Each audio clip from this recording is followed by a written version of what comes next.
The gleaming red Ferrari roared to life in the quiet luxury dealership on the outskirts of San Diego. Surveillance cameras captured the break-in. 3 figures, clad in black and wearing tactical masks, bypassed the dealership's high-tech security system in under 2 minutes. "They're in," one of them said, voice crackling over a comm system. "Move fast." In less than 10 minutes, the Ferrari, a Range Rover, and a custom-built Lamborghini were gone, roaring into the night. The footage cut off abruptly as the thieves disabled the camera feed, leaving nothing but tire marks and a stunned security guard who never saw them coming. By sunrise, the vehicles were already gone, likely stripped, disguised, or halfway to another country. Detective Nina Valdez sat in the cramped conference room of the Motor Crimes Task Force, flipping through a file filled with reports of high-end car thefts over the past 6 months. A map on the wall was dotted with red pins marking the locations of thefts, forming a loose perimeter around the city's wealthiest neighborhoods. 3 cars, gone in under 10 minutes, she said, shaking her head. And not a single eyewitness. These guys are good. They're pros, said Detective Liam Carter, her partner. This isn't your average joyriding crew. They're targeting specific vehicles, and they know exactly how to get them. Nina pointed to the dealership heist. This one's different. They're not just boosting cars, they're escalating. Over the next few days, Nina's team pieced together the timeline of the thefts. The Ferrari had been sold overseas within 48 hours, its VIN altered to match a fake registration. The Range Rover had been found abandoned in a shipping container near the port, stripped of its valuable parts. The Lamborghini had simply vanished. "These aren't random hits," Nina said during a briefing. "They're operating like a military unit. Quick, efficient, and clean." Claire Wong, the team's tech specialist, pulled up a map of the city on the conference room's projector. "They're using specific routes to avoid detection," she said, tracing lines between theft locations and suspected chop shops. "Whoever they are, they know the city better than we do."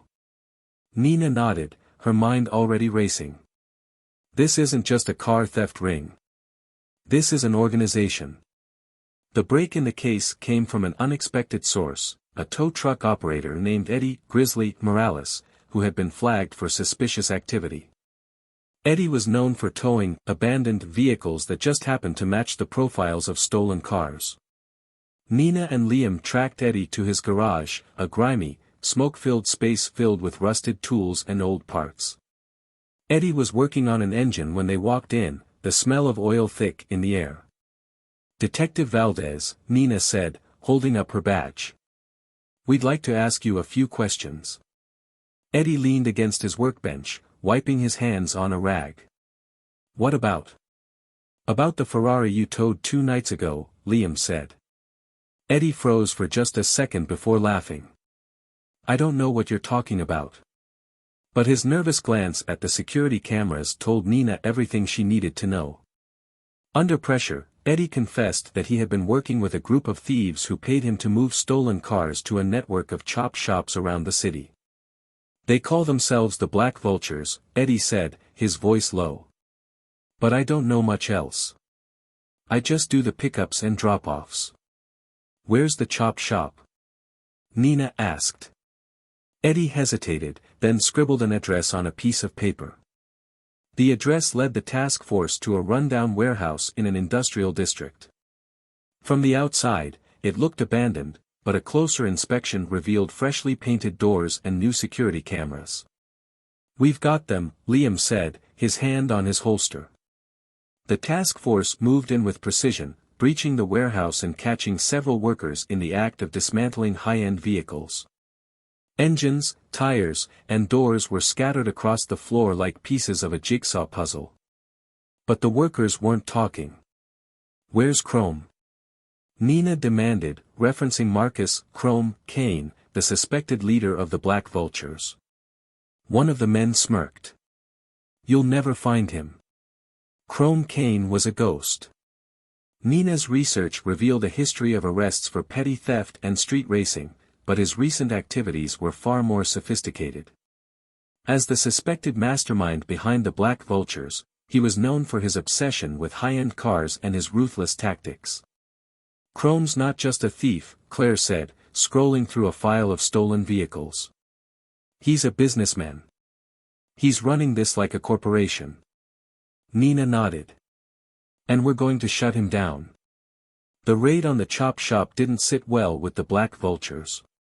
2 nights later, Liam's car was torched outside his apartment, and Nina received an anonymous note at the precinct. "Back off, detective, or the next one burns with you in it." "They're watching us," Liam said, his voice tense. "Good," Nina replied. "That means we're getting close." The task force's next break came from a surprising source, a mechanic named Tony Vega, who had worked for the Vultures before cutting ties. "They're shipping the cars overseas," Tony said during an interview. "Containers at the port. If you want Chrome, that's where you'll find him." Nina felt a spark of hope. "Can you get us in?" Tony hesitated but nodded. "I've got a contact. But it's risky." Tony arranged a meeting with one of the Vulture's smugglers at the port, setting the stage for a sting operation. The task force moved in under cover of darkness, watching as a shipment of stolen cars was loaded into containers bound for Europe. But when the smugglers realized they'd been set up, chaos erupted. Gunshots rang out as the task force scrambled to secure the scene. Nina tackled one of the smugglers to the ground, handcuffing him as Liam provided cover. In the aftermath, they seized several stolen cars and arrested key members of the smuggling ring.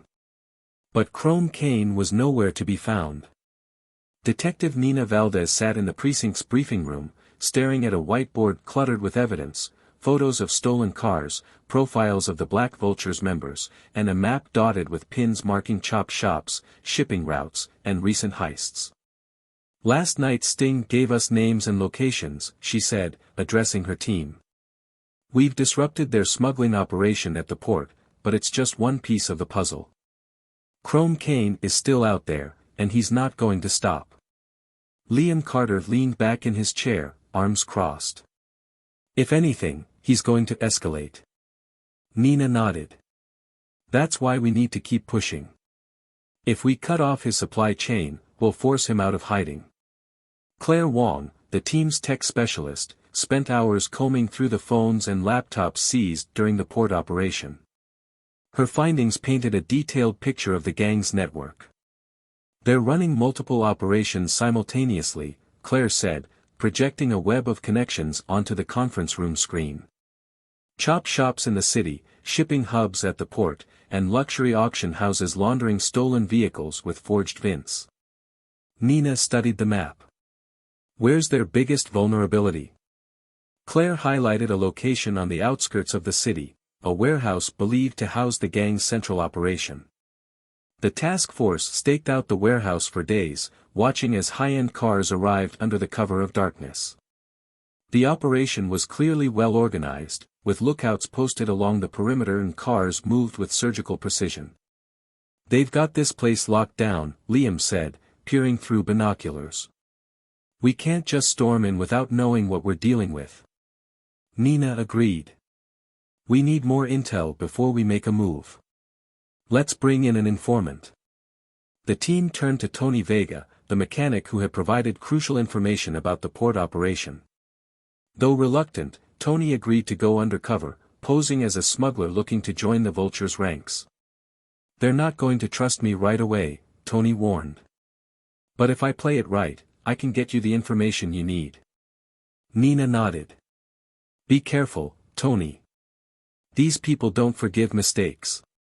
Tony's undercover work paid off, giving the task force a glimpse into the Vulture's operations. He identified key players, including Max "Wrench" Harper, a ruthless lieutenant who oversaw the chop shops. But just as Tony was preparing to provide the warehouse's security codes, the operation took a deadly turn.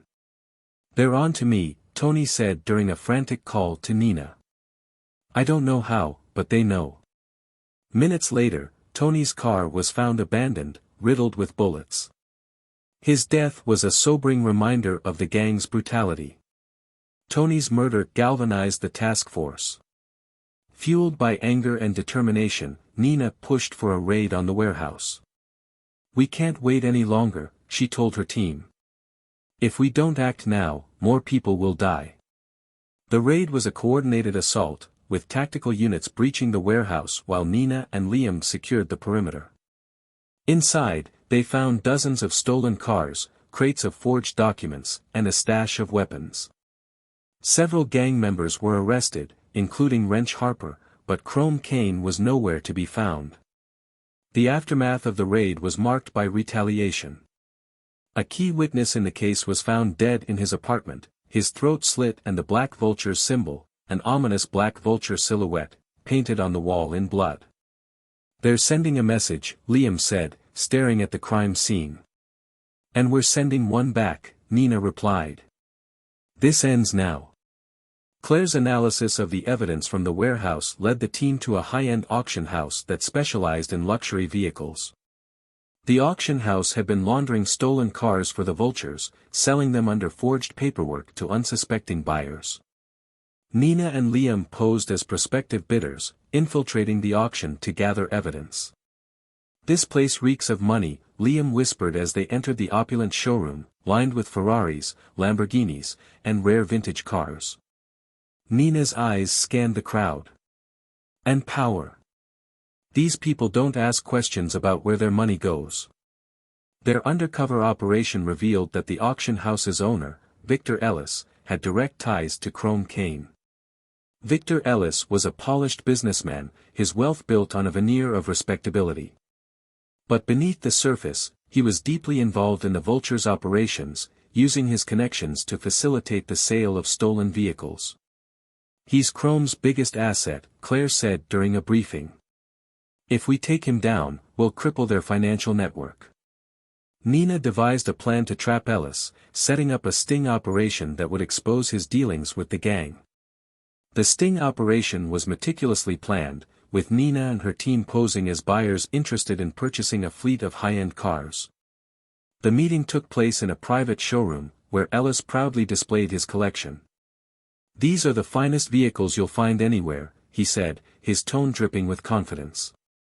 But as the deal progressed, the task force moved in, arresting Ellis and several of his associates. "You'll never touch Chrome," Ellis sneered as he was led away in handcuffs. "Watch me," Nina replied. Victor Ellis's arrest sent shockwaves through the city's criminal underworld, but it also unleashed a wave of violence. Within days, the Black Vultures escalated their attacks, targeting not only law enforcement but anyone they perceived as a threat to their operation. Detective Nina Valdez stood outside the smoldering ruins of a garage owned by a known informant. The fire had consumed everything, leaving nothing but charred metal and ash. "They torched it last night," Liam said, standing beside her. "Nobody's seen the owner since." Nina clenched her fists. "This isn't just retaliation. They're trying to silence anyone who might talk." "And it's working," Liam replied grimly. "Witnesses are backing out left and right." The task force's next target was Colin "Torque" Ramirez, one of Chrome Kane's trusted lieutenants. Torque was the gang's logistics mastermind, orchestrating the transport of stolen vehicles and ensuring they disappeared before authorities could catch wind. "Torque's the key to their supply chain," Claire said during a briefing. "If we take him out, we can disrupt their entire operation." Nina and Liam tracked Torque to a private car meet at an abandoned airfield. The event was a playground for street racers and car enthusiasts, with roaring engines and flashing lights illuminating the night. "We go in quiet," Nina said as they approached the gathering. "We don't want to spook him." Nina spotted Torque leaning against a sleek Dodge Charger, his trademark leather jacket adorned with the Black Vulture's emblem.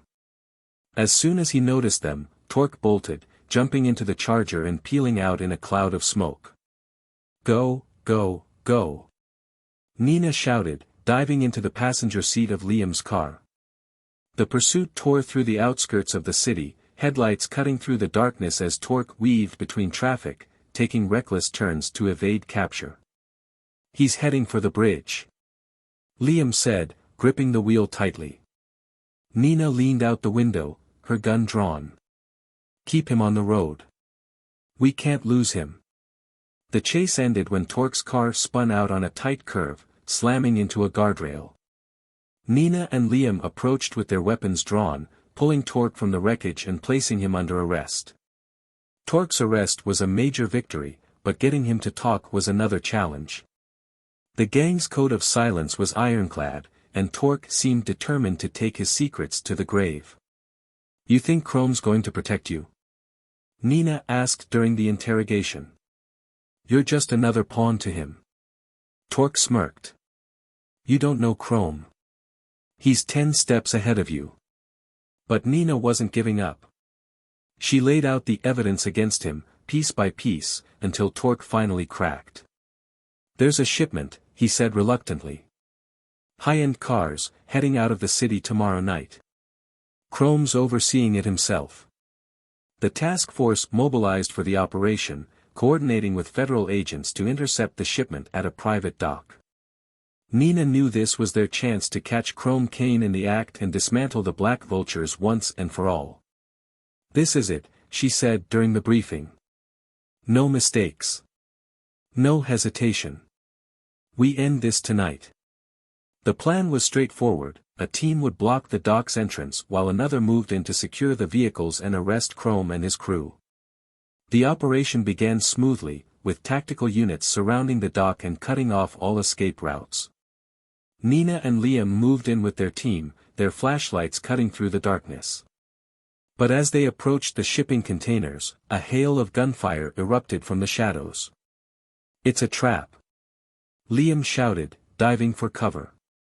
The ambush was brutal, with bullets ricocheting off metal crates and shouts echoing in the chaos. Nina fired back, her adrenaline surging as she coordinated her team's response. Amid the firefight, she caught a glimpse of Chrome Kane, standing on the deck of a cargo ship and barking orders. He's trying to escape. Nina shouted, sprinting toward the ship. Nina climbed aboard the cargo ship, chasing Chrome through a maze of containers and narrow passageways. The sound of gunfire faded as she pursued him to the upper deck, her heart pounding in her chest. But Chrome was ready. As Nina turned a corner, he swung a crowbar, narrowly missing her head. Persistent, aren't you? He said with a sneer. Nina aimed her gun at him. It's over, Chrome. But before she could take the shot, an explosion rocked the ship, throwing her off balance. When the smoke cleared, Chrome was gone, his escape boat speeding away into the night. The aftermath of the operation was chaotic. The task force had seized several stolen vehicles and arrested key members of the Black Vultures, but Chrome's escape left a bitter taste. As the team regrouped, Claire pulled Nina aside, her expression tense. We have a problem, she said. Claire's analysis of the dock's security footage revealed a disturbing truth. Someone within the task force had tipped off the gang about the operation. There's a mole, Claire said. And they're working directly with Chrome. The revelation of a mole within the task force sent shockwaves through the team. Tensions flared as suspicions mounted, and the once unified group began to fracture. This is exactly what Chrome wants, Nina said during a heated meeting. We can't let him tear us apart. But even she couldn't deny the strain. Every move they made felt compromised, and trust among the team was at an all-time low. As the task force worked to root out the mole, Chrome continued to escalate his attacks. A safe house holding a key witness was firebombed, and Liam narrowly survived an ambush while driving home.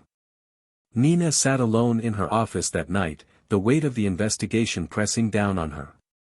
Chrome Kane was pushing them to their limits, and she knew the next move would be critical. We're not done, she whispered to herself. Not until we take him down. The discovery of a mole within the Motor Crimes Task Force cast a shadow over every meeting, every operation, and every conversation. Detective Nina Valdez stared at the evidence Claire Wong had compiled, suspicious phone calls, unexplained absences, and a pattern of leaked information that had sabotaged their investigations. Sergeant Daniel Briggs, Claire said, pointing to the evidence. He's our mole. He's been feeding intel to Chrome for months. Briggs was a veteran officer, respected by most of the precinct. Nina had worked with him on multiple cases and never suspected him of betrayal. Why would he do this? Liam Carter asked. Money, Claire replied, pulling up bank records. Briggs has been receiving large deposits from shell accounts tied to the Black Vultures. Nina clenched her fists. We need to bring him in. Quietly. The confrontation took place late at night in the precinct's parking lot.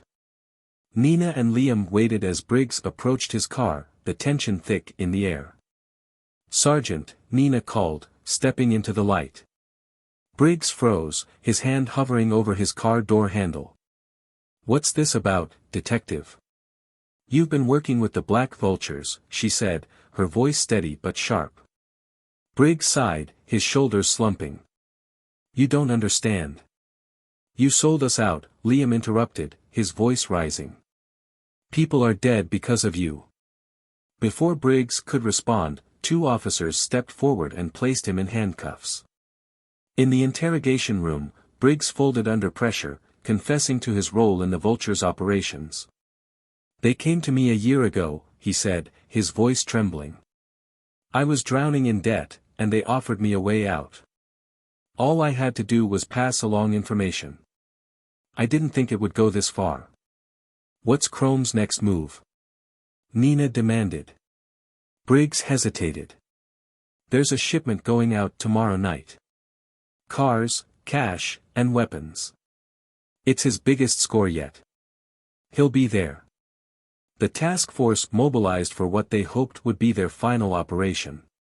The shipment was set to depart from an industrial yard on the city's outskirts, heavily guarded by the Black Vultures. This is our last shot, Nina said during the briefing. Chrome's going to throw everything he has at us. Stay sharp, and watch each other's backs. The industrial yard was a sprawling maze of shipping containers, dimly lit by flickering floodlights. The task force moved in under the cover of darkness, their movements precise and silent. Nina and Liam led the assault team, breaching the main gate and taking out the guards with non-lethal force. Split up, Nina whispered. We need to find Chrome before he slips away again. The operation quickly devolved into chaos as the Vultures fought back, using the containers as cover. Gunfire echoed through the yard, the flashes lighting up the night. Nina spotted Chrome near a black SUV, shouting orders to his crew. He's making a run for it, she shouted into her radio. Chrome's SUV tore through the industrial yard, smashing through a chain-link fence and onto a deserted road. Nina and Liam pursued in their cruiser, their siren wailing as they closed the distance. He's heading for the old highway. Liam said, gripping the wheel tightly. Nina leaned out the window, her gun trained on the fleeing vehicle. We can't let him reach the freeway. The chase ended in a dramatic collision as Liam forced the SUV off the road, sending it skidding into a ditch. Chrome stumbled out, bloodied but defiant. It's over, Chrome, Nina said, leveling her weapon at him. You think this ends with me? Chrome sneered. The Vultures are bigger than one man. With Chrome in custody, the task force moved quickly to dismantle the rest of the Black Vultures. Chop shops were raided, stolen vehicles were recovered, and key players were arrested. The gang's empire, once sprawling and unstoppable, was reduced to rubble in a matter of weeks. But Nina knew the battle wasn't truly over. As the dust settled, Claire uncovered disturbing evidence in Chrome's encrypted files. There's a buyer, she said, her voice tense. Someone overseas who's been funding the Vulture's operations. If they're not stopped, this whole thing could start over again. Nina sighed. We just cut off the head of the snake. Now we have to deal with the tail. The precinct held a small celebration to mark the end of the investigation, but the mood was bittersweet. We won, Liam said, raising a toast. For now, Nina replied, her mind still on the loose ends they hadn't yet tied up. Back at her desk, Nina found a package waiting for her. Inside was a small model car, its hood painted with the Black Vulture's emblem. A note was taped to the windshield, "See you soon." Nina stared at the note, her jaw tightening. The fight wasn't over, not yet. Detective Nina Valdez stared at the model car sitting on her desk, the Black Vulture's emblem mocking her from its painted hood. Despite Chrome Kane's arrest and the dismantling of the gang's local network, their operations showed no signs of stopping. "They're regrouping," Claire Wong said, sliding a tablet across the desk. On the screen was a map showing fresh thefts of high-end vehicles in neighboring cities. Different tactics, same targets. This isn't over. Nina nodded, her resolve hardening. "We need to cut them off at the source." "Who's running the show now that Chrome's locked up?" Claire pulled up a file. "Meet Zeke Turbo Carter. Formerly Chrome's right-hand man. He's taken over as acting leader, and he's ramping up operations." The investigation uncovered Turbo's bold new scheme, a plan to hit an exclusive luxury car auction where millions of dollars worth of rare and custom vehicles would be on display. "They're not just stealing cars anymore," Liam Carter said during a briefing. "They're going straight for the jackpot." The task force prepared for the operation, knowing it would be their final chance to dismantle the vultures for good. "This is a one-shot deal," Nina said. "We can't let them get away." Nina and Liam went undercover as wealthy buyers, their cover identities meticulously crafted by Claire. The auction was held in a lavish downtown hotel, its ballroom filled with collectors and enthusiasts admiring the glittering array of vehicles on display. "This place screams money," Liam muttered, adjusting the cufflinks on his rented suit. Nina's eyes scanned the room, landing on a group of men lingering near the back. One of them matched Turbo's description, lean, sharp-eyed, and exuding confidence.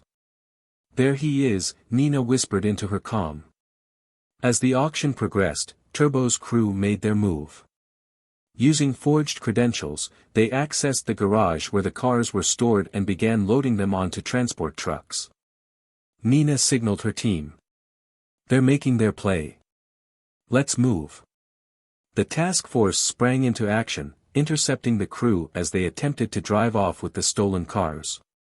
The garage erupted into chaos as the vultures fought back, using tools and weapons to defend their operation.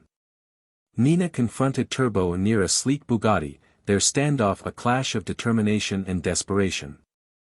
"You've lost, Turbo," Nina said, her gun trained on him. Turbo smirked. "You think this is over? We'll always find a way." Turbo bolted, leading Nina on a high-speed chase through the city streets. The roar of engines and the screech of tires echoed in the night as they weaved between traffic, their vehicles narrowly avoiding collisions. Liam followed close behind, providing backup as Turbo took increasingly dangerous risks to escape. "He's heading for the bridge," Nina shouted into her radio.